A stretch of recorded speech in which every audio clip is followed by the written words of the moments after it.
It looked like a dog, you know. They call it like the dog man or something. I mean, this thing was built. I mean, this thing was rugged. I mean, it's something I wouldn't want to tangle with it, you know. One night, I'm sitting there and I had a dead body in my bed. Yes, that's when I started hearing the doors opening and closing and then walking through the house. Then all of a sudden, out of the darkness, came something that blew me away. Oh, you want to know? Welcome to Myths, Monsters, and Mullets. I am your host, John Methenkamp. If you have a paranormal encounter you'd like to share, you can email me at mythsandmullets@gmail.com. Follow me on Facebook, Spotify, and YouTube, Myths, Monsters, and Mullets. Don't forget to subscribe, follow, like, share, leave a comment, 5-star review, and that's the best way to grow the show. Tonight's episode is a great one. I have Jason Kenzie from Searching for Sasquatch. And I was super excited to do this interview. And when I first set it up, I thought we were going to do audio only. So I didn't spend a lot of time focusing my camera. But as the interview went along, Jason had some things he wanted to show us. So I ask that you forgive my video quality in this one. And I'll try to do better on the next one. But I really hope you enjoy the show. Don't forget to check out the links in the description to find Searching for Sasquatch if you haven't already watched it.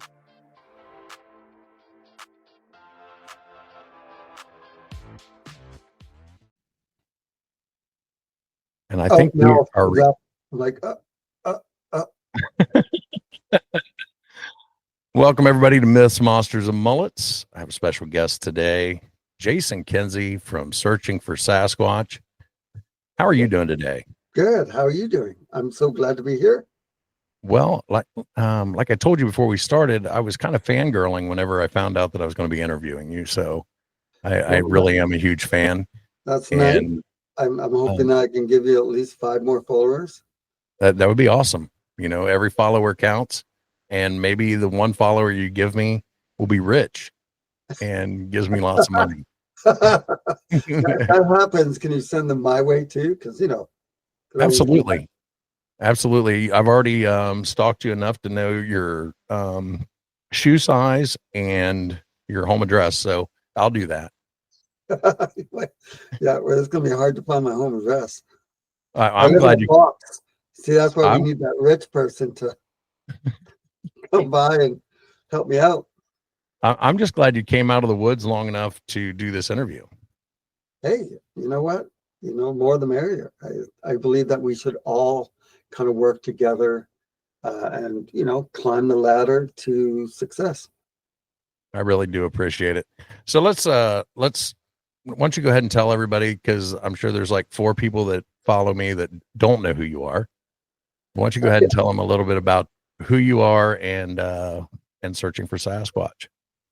Okay, so originally I started as an event photographer, wedding photographer, and then moved into doing pet photography like cats and dogs. And then from there, I started into doing more exotic animals that people have as pets, like tigers and bears, alligators, ostriches, bobcats, wolves, and everything in between. And I did that for 25 years. I would travel all over North America, and I would just meet people with really cool animals, and I would photograph them, and I would interview the owners of these animals, and I would ask questions like, hey, why did you pick a 400-pound tiger instead of a little tiny house cat? Like those kind of questions, right? Because I was curious, right? And also, can you please tell your tiger to stop gnawing on my shoulder, please? And so, yeah, I've had a lot of bruises. I have a lot of scratches, a few scars. The guy that owned the 10-foot alligators, they were not that friendly. And I did that for a while. And from that, it kind of helped me when the time came for me to start investigating Sasquatch. Because not only was I photographing pet animals, I was also going into the wild and photographing actual wild animals. So when the time came for me to engage into the legendary Bigfoot, I already, I went into the subject thinking that maybe Bigfoot was an animal of some kind. So I was using my skills of what I know about different animals, and went into Sasquatch thinking that way, and now I've changed a bit over the years after stuff that I've seen and heard, and that's who I am in a nutshell. So if anybody has an exotic animal that needs to be photographed, I'm your man. If anyone out there has a Sasquatch that needs photographing, I'm your man. Well, I want to see the Sasquatch too, because I think we could make some money off that. A few dollars. Yeah. If you get that close to a Sasquatch. I find that these Sasquatch creatures, they seem to, kind of avoid us like the plague. I know, and I get, the funny thing is people always contact me and they go, leave them alone. They don't want to be disturbed. Stop annoying the Sasquatch people. And I kind of write back and I say, okay, let me get this straight. They have 1 million acres of wildlife, of forest to live in. And it isn't like we come up on them. They usually come to us. So I go and I set up a camp, and for some reason the creatures, 2:00 in the morning, something's walking around the tent, screaming, howling. Sometimes they'll poke the tent. I'm like, there's 1 million acres of forest, and they could be anywhere, but yet they just happen to come right to the tent. So it's funny when people, some people will yell and tell me to stop and leave the Bigfoot people away. I say, tell the Sasquatch people to leave me alone, right? So watching your documentaries, do you consider films or documentaries? Documentaries. Okay. Yeah. So films. So when watching the progression from the first one to the most recent one, I get the feeling that you're more of a believer now than when you first started. So when I first started, I was a 20% believer. And I kind of went into it the very first time I went out exploring and filming my very first documentary. I kind of went in kind of like rolling my eyes, like kind of like as a kind of a joke a little bit.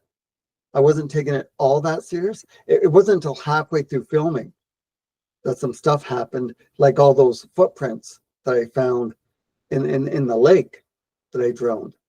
I mean, that was, and then I found trees that were ripped out of the ground, turned upside down, jammed back into the ground. And it really got me going, okay. So then I would start meeting eyewitnesses, and some of them were pretty credible. Like some of them used to work for the FBI. Some of them were police officers, retired. And forestry people that I would meet. I met a guy that was a doctor, and it took me a bit to pull it out of him, right? Because he didn't want to tell me. But he told me about how he was hiking with his family, and Bigfoot just walked out. It took a step towards him, reached out for the dog, and the dog yelped and ran back behind the family. And the Sasquatch, I guess, got startled because of the yelp and turned and walked off into the forest. And there's a doctor, like a surgeon. So, yeah, so now so I have about 15 documentaries. I'm working on a whole bunch more, but I've been researching Bigfoot for about 6 years. And after at least 50 expeditions into the forests around North America, I'm up to 50% a believer. And the reason why I'm 50% believer and not 100% is because I need a daytime sighting. That's what I need. Right. And I think that's what most people, it was going to take for most people to believe it is to actually see it. Yeah. You know, I'm my own encounter. It was, I heard the house. That was it, you know, and I heard some footsteps outside the camper or the trailer, but I never physically saw the creature. So I'm with you. I want it to be real. I really Yeah. do. Yeah. I believe there's too many people out there that have had encounters for everybody to be lying. Yeah. So I really do think that there's something out there, but I can't say 100% either, whether it's real or not. So yeah, I think we agree on that. So you go all over Canada, United States. Well, right now, mostly the United States. Like I've been to so many different states and so many different areas. And it's interesting how I find very similar aspects of these creatures, like shelters and tree structures, and the howls and the screams. They, like the tree structures, I found very similar looking ones in like so many different locations in completely different locations. I'd be in the Rocky Mountains and find tree structures that look just like the same ones I find in Florida. Right. So it's interesting. And then the screams, I've been screamed at and howled at so many times in different locations around North America. So it's interesting how I find these in different locations, thousands of miles away from each other. Right. I tell you what, Minnesota Roars, when Yeah. that one came out, it gave me chills listening Yeah. to it. I would have probably pooped my pants had I Yeah. heard that in real life. Yeah. I pretty much have to wear Depends every time. Like I get scared all the time when I'm out there, and I don't cover that up. I'm pretty honest. Anyone out there that tells me they don't get scared when something like that happens, they're lying to themselves and probably to us too. I've been out there with Army Rangers. I should say a Army Ranger, Special Forces guy who would tell me he was so excited and so gung ho. He would tell me all the, fighting that he did in the wartime and stuff. And, the guy's like 6'6" and 300 pounds. And here I am, 5'6". Okay, 4'11". Okay, I lied. 5'6". And I get out there, we get out of the vehicle, we walk like 100 feet into the forest, and then something yells at us, and he's gone. He's literally back at the truck, ready to take off and leave me all by myself. And then done completely for the rest of the time. Like, yeah, and I stand there, but if you come out with me, and you probably will one day, I hope. That would be awesome. I always, there's two things I always ask of everyone. If someone comes up with me, number one, obviously, no hoaxing, no throwing stuff into the forest and pretending it's a creature, no sneaking off and, pretending to howl or pretend to see something when you really don't see something. That's a big must. That cannot happen. Number two is if we're out there and something does come around us, even if it's a bear or a cougar or even a Bigfoot walks out, whatever you do not run. Either, get closer. If there's a bunch of us, to stay together, make us look bigger than we are. Because once you run, it's like, well, for one thing, where are you going to go? I mean, we're probably going to be in the middle of the forest. And if the creatures are going to kill you, they're just going to kill you. And right. And they're going to be a lot faster than you. So yeah, the fact that they're so fast, and the fact that we're looking at whatever it is, just don't run, right? Just stay close and And I wish, because I've been out there I've had camera people with me, and they've run just over a crunch. Like a tree fell once, and one of the camera people ran for it, and I ran after him. Not because I, liked the guy or tried to save him. I wanted my camera because he was holding it. Right? So, I was being selfish. So I'm like, give me my camera, then run. So what kind of a crew do you have? Is it just you and one cameraman, or do you have a full crew that goes out? So sometimes I'll have a couple camera people with me. I do have a Bigfoot group that I do team up with. It's usually it's Chad Datema, David Dominique, Sherry Garcia, Gwendolyn Guthrie is. There's a few. I sometimes I team up with the Sasquatchers. That's fun. You should have them on your podcast. They're a hoot. Yeah, I noticed that they're in a lot of your, especially your newer ones. I had a question about that actually. Of the Sasquatchers, who do you think would win in a fight? In a fight with each other? Yeah. If they like battle royale, WWE. I am pretty sure Tammy would probably be the one that would probably walk away. I'm pretty sure. Tammy, if you watch this, everyone else, please. I'm sorry if I said something wrong, but I'm pretty sure because Tammy also does martial arts, right? Okay. And the great thing about the Sasquatch is if something happens, like in the Minnesota Roars, we were like listening to that weird whatever it was, like the bird sound or whatever it was just sounded off. And Tammy was right beside me when we just raced into the forest, and that's when we found which I called the spider web tree structure. Yeah. Right. So it's they're actually quite a lot of fun to hang out with. They take it serious, but they also like to have fun. Right. So I take it serious, but I do like to have fun. And to be honest, when I'm out there and I do get scared, I do start joking and kind of poking fun because it calms me down because I get nervous out there. So when I joke, it kind of calms me down because it can be a little freaky out there in the darkness. Yeah, I actually relate to that because my default setting is comedy. Yeah. So even in the most stressful situations, I might crack a joke. It's just that's just the way I am. So I completely understand that. I mean, of course, sometimes joking isn't appropriated.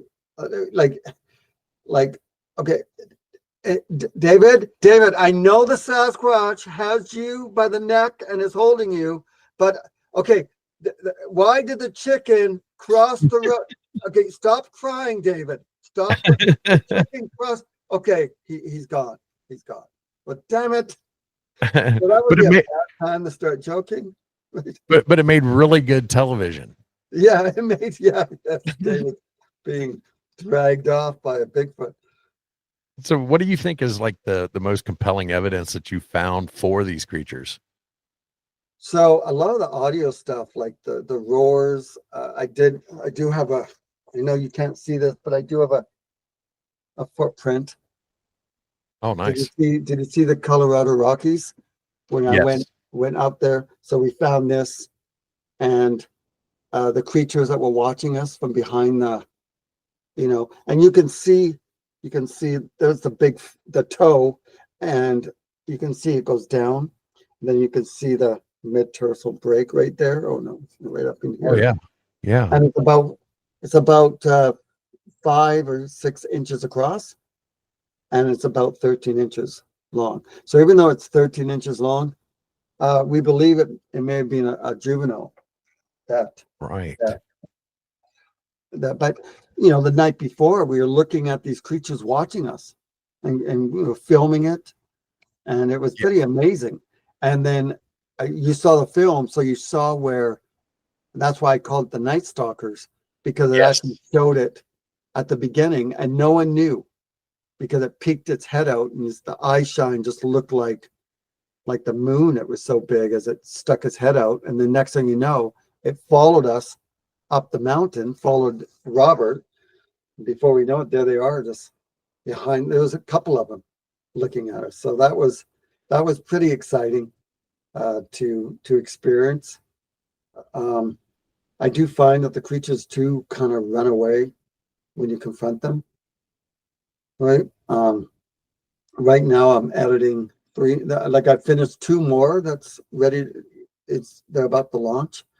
The Florida skunk ape one, and then there's a paranormal one that I did, and then I went to Pennsylvania, and that was crazy. We took a picture with the thermal of a creature that walked out onto the railroad tracks and then walked back into the forest. So there's 3 photos. There's a photo that shows nothing, and then the same photo shows the reds of the hot body of the creature, and then the next one shows the creature going back in. And so it's photographs, not video, but the researchers, so it was walking towards us. So the researchers were behind us about probably 100 meters away, and we were 100 meters, we were probably 30, 40 feet away. So the creature was probably 100 meters, and we were 50 meters past the creature. And the creature had come out, walked towards us, and then one of us shined the flashlight because we heard it walking.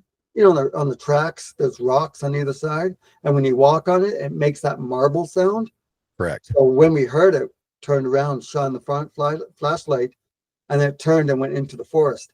But the researchers that took the picture, they physically saw it moving on the camera. Oh, wow. Even though I took photos, it actually showed real time if anything was moving, but it only took photos. I know, it's so stupid. The thermal or the FLIR, it was a FLIR camera, and for some reason the video didn't work, but it took photos still. So they physically saw it walk out, and when you look at it on the therm, you can see how big it is. Do you ever have like equipment not work when these creatures are around?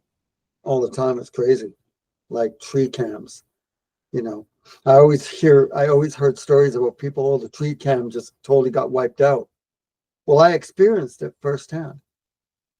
Wow. I had a lollipop stuck in a tree, came back 2 days later. No, actually it was 24 hours later, went back. The lollipop still had the wrapper on it, but it was out of the tree knot and on the ground with a little nibble. So the tree cam that I set up, I took it off, and I'm thinking it was a squirrel.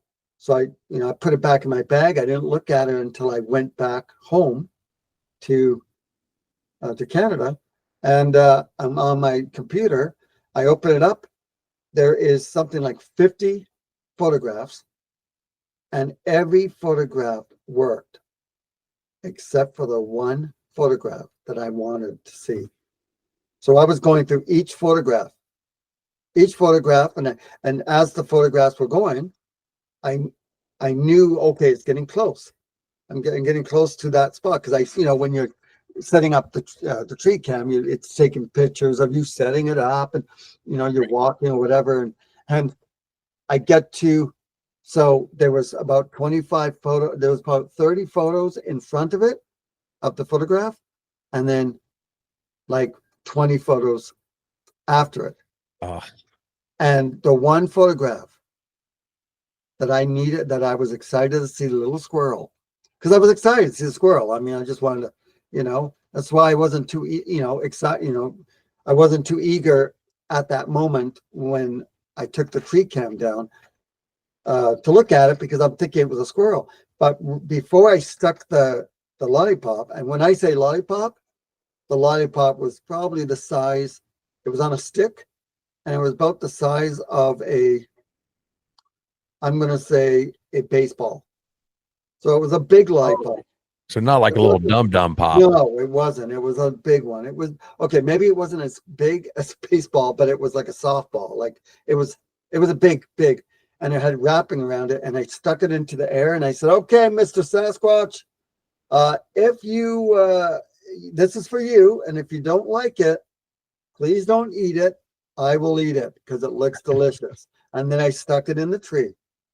So, like I said, when I came back the next day, and it was at nighttime when I went back, it was on the ground, and there was a little hole where it was nibbled or whatever, and I took it off, and the wrapper was still on it.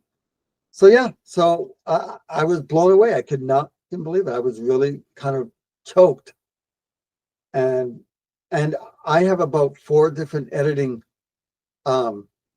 software that usually plays anything, even if the file's corrupted. It wouldn't even play it. Really? Like the one editing program that I stuck it in, that I thought for sure it was going to play it, it just wouldn't play it, and which blew me. Like it was so corrupted that the file was just done. It was nothing, you know. It was just, yeah, it just would not work. And yeah, so anyway, I mean, I can only think it was the squirrel that messed with the camera. Those squirrels, let me tell you. It was super squirrel. Yeah. Super squirrel. So you brought it up a couple times about the paranormal. I didn't even realize that you had the ghost hunting stuff on there, and because Tubi is really good about making sure I watch Bigfoot. Yeah. So yeah. And if I saw you posted something about the paranormal stuff, I'm like, I haven't seen that yet. And I found it, and I was like, oh, so he's doing ghost hunting too. Yeah. Yeah. There's 2 of them. There's a third one. Yeah. That's going to launch. And then I have 2 more that I already filmed. 2 more. And man, it was crazy. Like the ones I just filmed, one in Kentucky and the other one in Pennsylvania. Oh my gosh. Crazy. Like doors opening on command, shadow people. Like it was pretty cool. I can't wait. The only reason why I haven't edited it yet is because, well, for one thing, I don't get as much attention with the paranormal as I do with the Bigfoot, right? So I'm doing all the Bigfoots, and then I will do the paranormal. And it just takes like 3 months to edit and to put it together. Yeah. And you're not the only one that struggles with that, because I've noticed that even on my show, the ghost people that come in and talk about ghosts don't get near as many views as the cryptids do. No. Yeah, it's true. I mean, maybe because it's just saturated. I mean, it's fun doing it though. I love just the mystery. That's why I go after Bigfoot. I mean, I just did one on Dogman. Ooh, that's my favorite. I like the Dogman. I just did one on Dogman that I'm going to be editing next. Actually, I'm just finishing off the Pennsylvania one, and then I'm going to be filming. I'm actually going. Actually, I don't know if I should say it yet. But anyway, I'm going on to be filming a bunch of cryptid different monster documentaries, not in North America. That's what I'm going to say. Just really not in North America. It's going to be all over another area. Can't say at the moment, but Oh, that's fine. But I want to do a documentary on other cryptids here, like Mothman, the Jersey Devil, the flying dinosaurs of New Mexico. I want to do more of those kind. I did the Goat Man, or the Saw that monster. That was fun. Yeah. Yeah. You spent a lot of time in Indiana. That's where I'm out of. Have you ever heard of the Randolph County Infirmary? Probably. I think one of the guys on the team had mentioned that one. I think. Yeah, that is what changed my mind about the paranormal. I was a complete skeptic on anything up until 2021. Really? And the Randolph County Infirmary is just literally 20 minutes from my house. And we decided to do a ghost hunt there because we had seen seen Yeah. that place featured on a lot of other paranormal shows. And I went in open-minded skeptic, because I do enjoy watching the shows. I came out a believer in ghosts, and then that's what got me going down this whole rabbit hole Yeah. of these other cryptids. Oh, and, yeah. and then I got listening to the podcast, and I heard the Ohio Howl on one of these podcasts, and then I realized that I had heard the Ohio Howl in Southern Ohio in about I was young, so it would have been like 88, 89, 90, somewhere around in there. Oh, yeah. And so, I love this stuff. I really do. But yeah, Randolph County Infirmary, absolutely haunted. And that's what sparked my entire interest in this thing. So it led me to hear to you. Yeah. Oh, well, yeah. Well, that's, I'm sorry to hear that. We can get help. We'll get you help with that. So I did have a question. 911. I did have a question about, I watch you do it a lot, and that's the tree knocks and the screams and stuff Yeah. like that. Does it ever concern you that maybe because we don't know what those things are, that you're saying something that might just tick off or maybe turn on the Bigfoot? All the time. All the time. I think about that all the time. Like, I think, like, especially when we blast the Minnesota roars, right? Because I'm telling you, they don't sound like they're like, hey, we're having a little party over here. Let's come on over and let's have a happy joy. And no, they sound like they are, whatever it is, either injured or pissed off or giving birth. Like we just don't know what it's doing. But I think about that too. But when I howl or I do the wood knocks, things start happening within 45 minutes after I howl. It's almost as if these Bigfoot creatures are like a mile away or 2 miles away, and they're like doing something. They're like, oh, what's that? What was that? I'm going to go investigate. And then they come. So that's the biggest reason why I howl is, I get results, right? I get either howl back or then things know that we're there. Do you ever notice that whenever you play these sounds in the woods that other creatures react to them? Well, dogs. We've had a couple dogs. They kind of freak out over it. When I was in Pennsylvania, we heard an owl. So we all started doing our own unique owl sound. There was about 6 or 7 of us, and we're with a tracker. And he was an awesome tracker. And we heard an owl, so I was like, woo-hoo, woo-hoo. And then the tracker could do a perfect owl sound.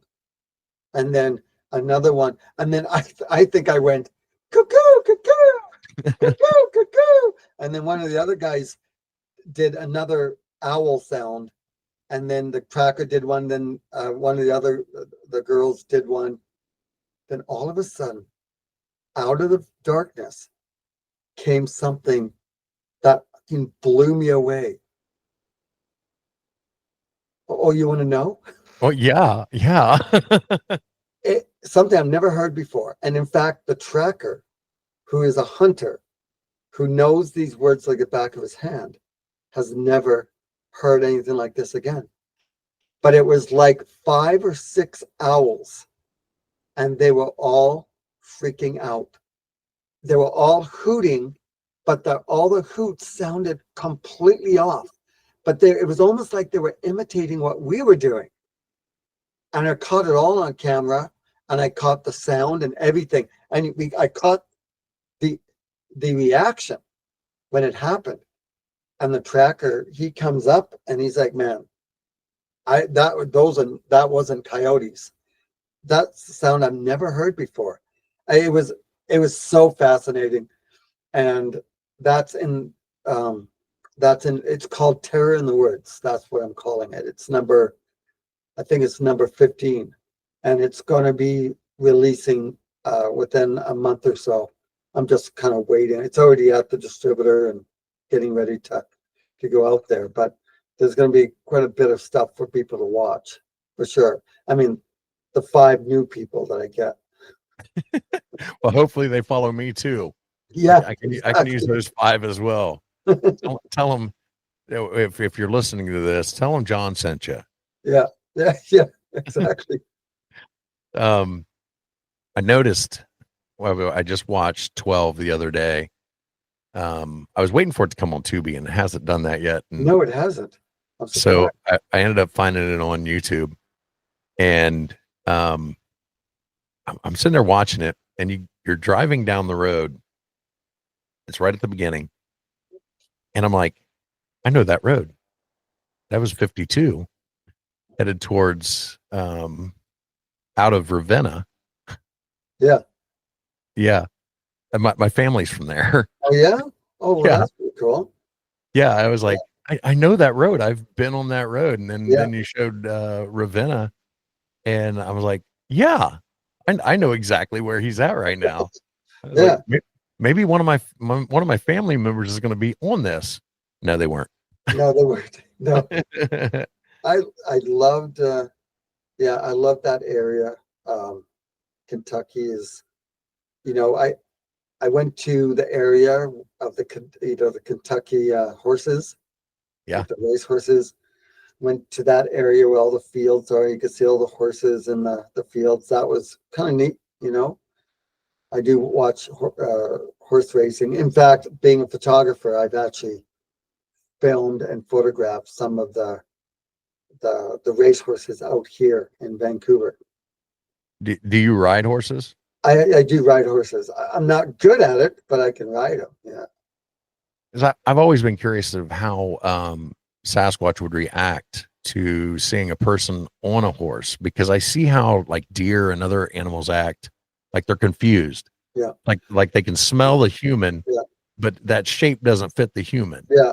Yeah, it's true. And being knowing animals, I have to assume that Sasquatch does the same thing, is confused. In fact, I've interviewed like 3 or 4 people who were literally riding on a horse when they saw a creature that they described was a Bigfoot, and it did just that.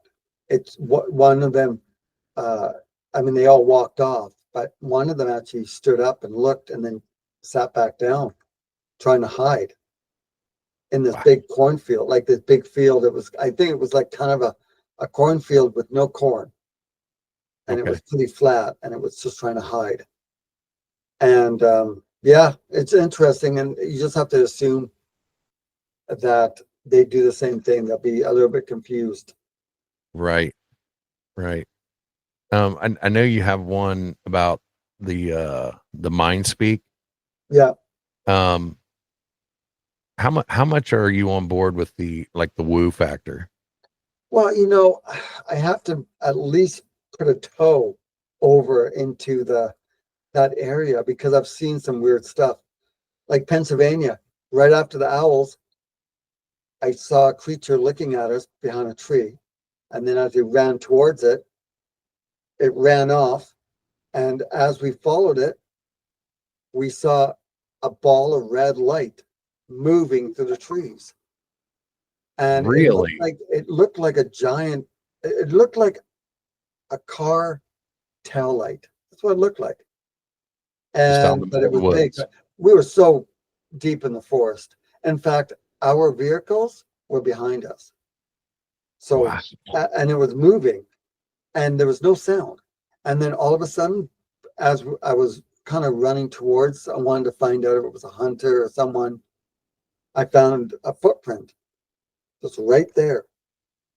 Like I think it was a 14-inch footprint, just there. And we were filming it, and I was like, wow, just one though, because I'm pretty sure Bigfoot only has 1 foot, because we only seem to find one track every time. Well, they don't call him Big Feet. Yeah, exactly. He's hopping. I saw a Sasquatch. I spooked him, and he hopped away. He hopped so fast. Would you Would you ever go out like Survivor Man style by yourself and do So, this? so I've done it, like in number one, number two. So Oh number yeah, one, I was, you were in Canada on the one, yes, and and then I was in you were in number like a two, canoe or something. That's yeah, right. and then number two. So I've done it. I've been lost, and I'm actually thinking right now.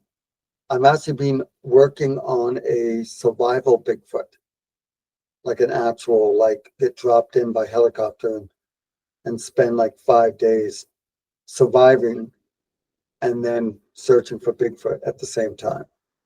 So I'm thinking I would do like maybe 5 hours. five, Um, yeah.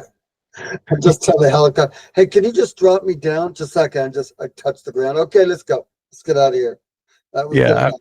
There's no I, Bigfoot I there. like I like the outdoors. I like camping and stuff like that. But um, I like to take a shower. That's my big thing is like I got to take a shower. I mean, I I can't even tell you how many ticks that I pulled off me. Like Yeah, I just I must be just one big Lyme disease. Like really, like my body must be just festated with Lyme disease for sure. Like I couldn't tell you. I mean, just one day there was like 7 or 8 of them. when you were doing the when you were in the basically the burrito buffet underneath the X, and I think it was in Yeah, Michigan.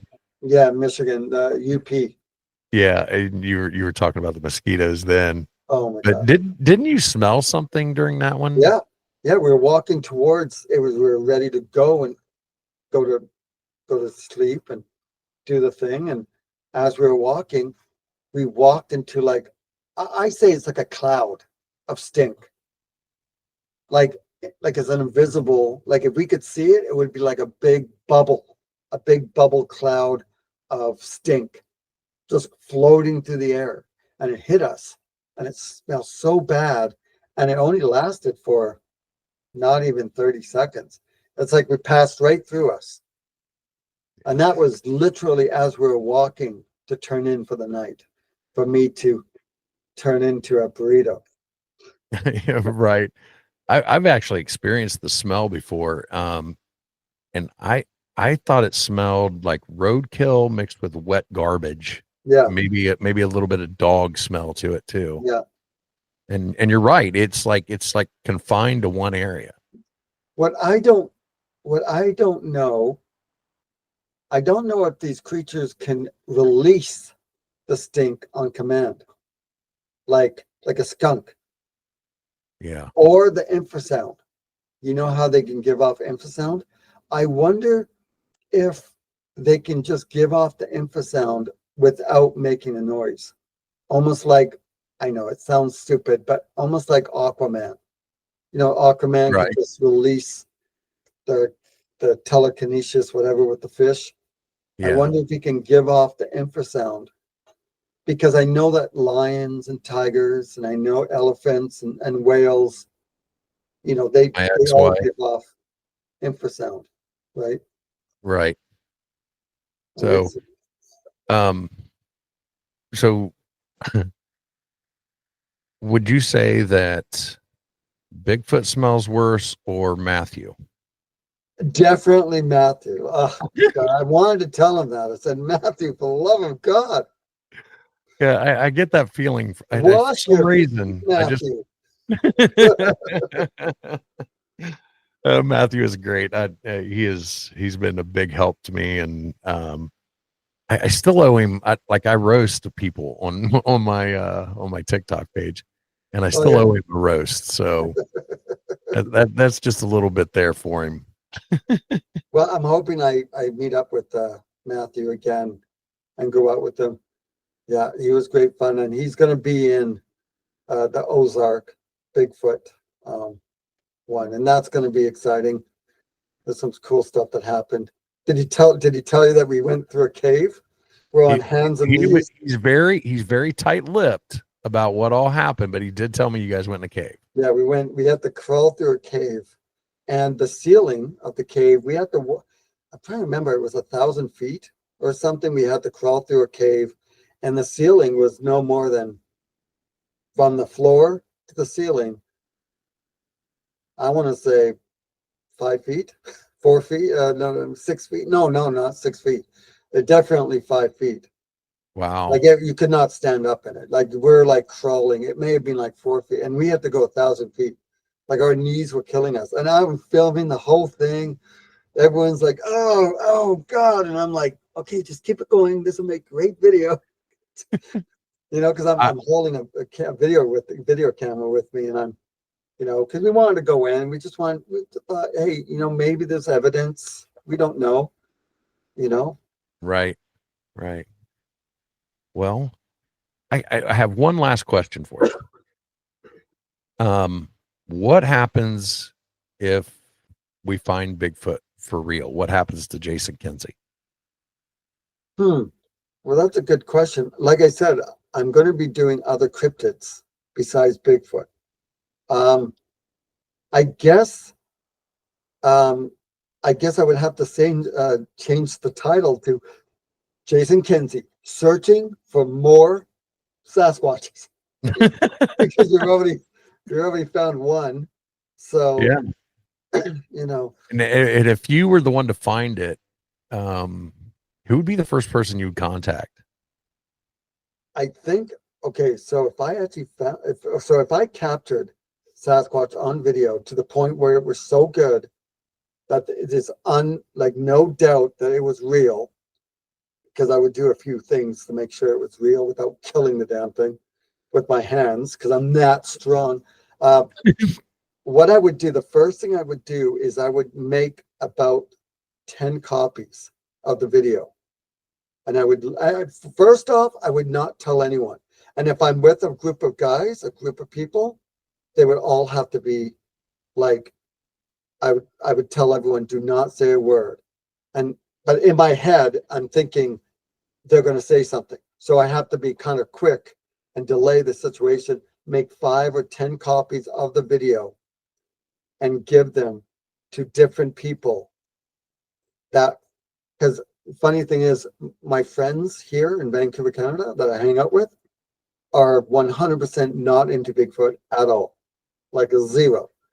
Yeah, zero. Like they are not into Bigfoot. So when I come here, they ask, how you doing? How was your trip? I'll say something about Sasquatch, and that's it. Like I'll say something quick, and that's it. And then we go on with, others, that's normal stuff, like stuff that doesn't have to do with any of that.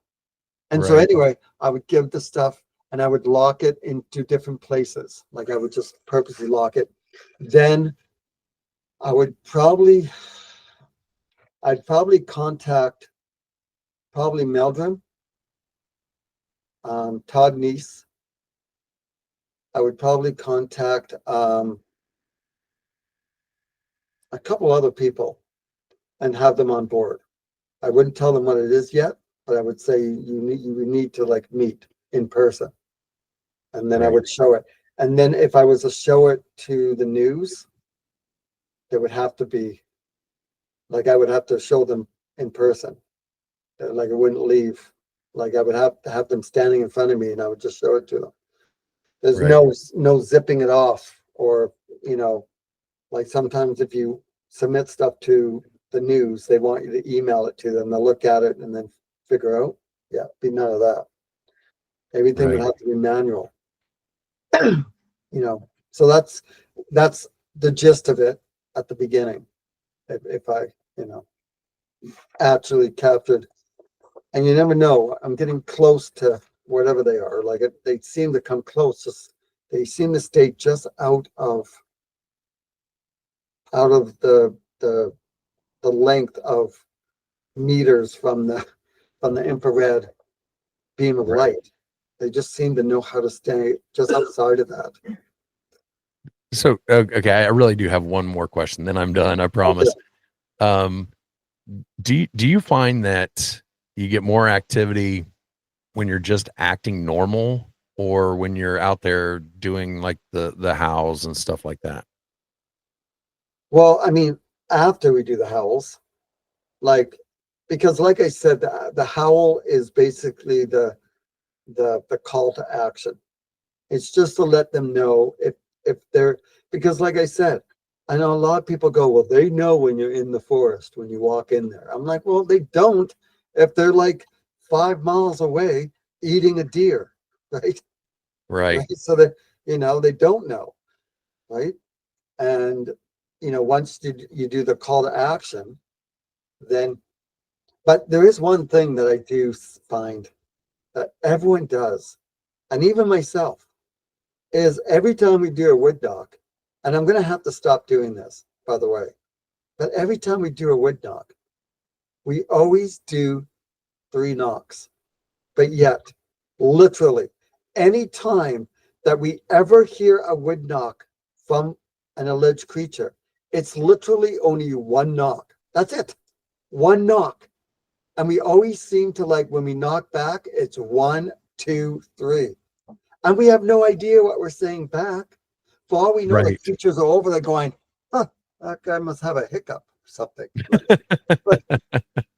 You got a stutter stick. There's a mentally challenged one over there because it's,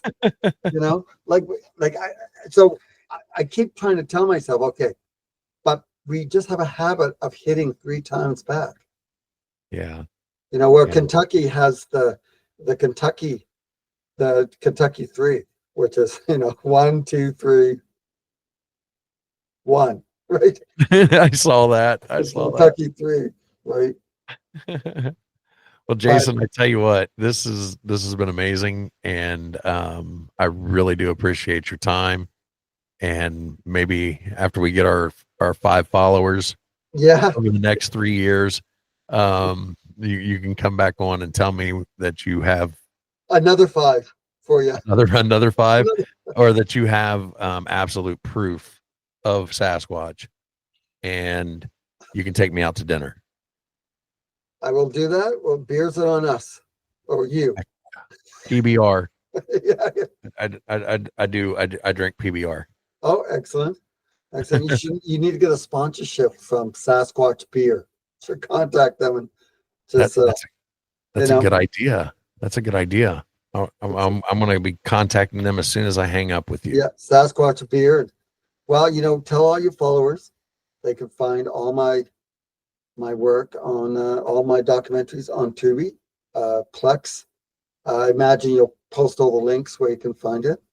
Absolutely. I'm surprised you haven't bought one of my comic books. Wait, what? What?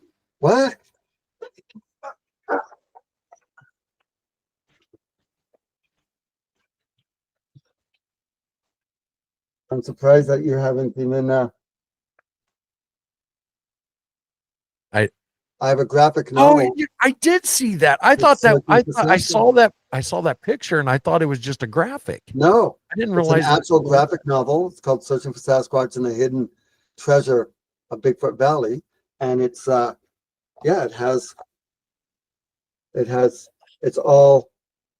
is an elite group of Bigfoot researchers that go into the forest, and they and there's me. I'm like the leader of the pack, and the she-squatchers are right there. And Tammy's being hung upside down by the Bigfoot.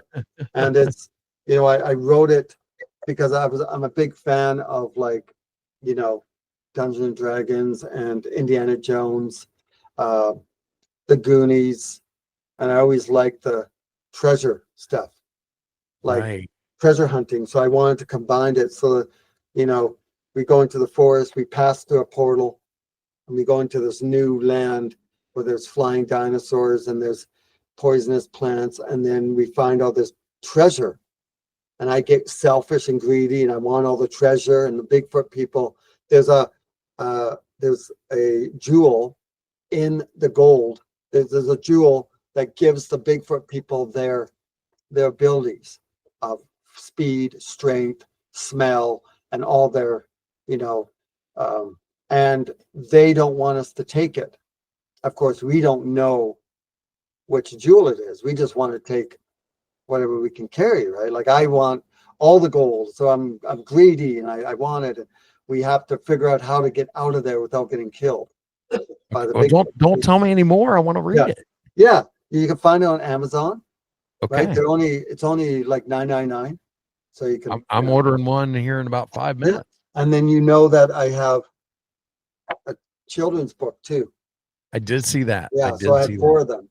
So this is the one with the Sasquatches are in this one. We're all children, and we have to save the Bigfoot family. And then we have another one called Adventures of Little JJ. And they're all like, they're all colorful. I wanted it to be all, here we are sitting around at night, and That's awesome. Yeah, so it's a lot of stuff that I've done. Like, you just have to search my name, Jason Kenzie, and you'll find my animal adventure videos. There's 400 of them out there. You'll see the fun I have with wolves and bobcats and all different stuff. And yeah, it's just, there's a lot of stuff coming out in the future. That's awesome. And I will definitely be putting some links to the graphic novel I didn't even know existed. Yeah. I'm going to look it up. I'm going to buy it tonight, and then I will save that link so I can put it in this video. And once again, Jason, I really do appreciate you coming on. Thank you so much. And you have a great rest of the day. Thank you, sir. All right. And that's it for tonight. Once again, I'd like to thank Jason Kenzie for being a guest on the show. Don't forget to check out the links in the description to find his books and his documentaries. And once again, if you have a paranormal encounter you'd like to share and you'd like to be on the show, shoot me an email, mythsandmullets@gmail.com. Good night, everyone.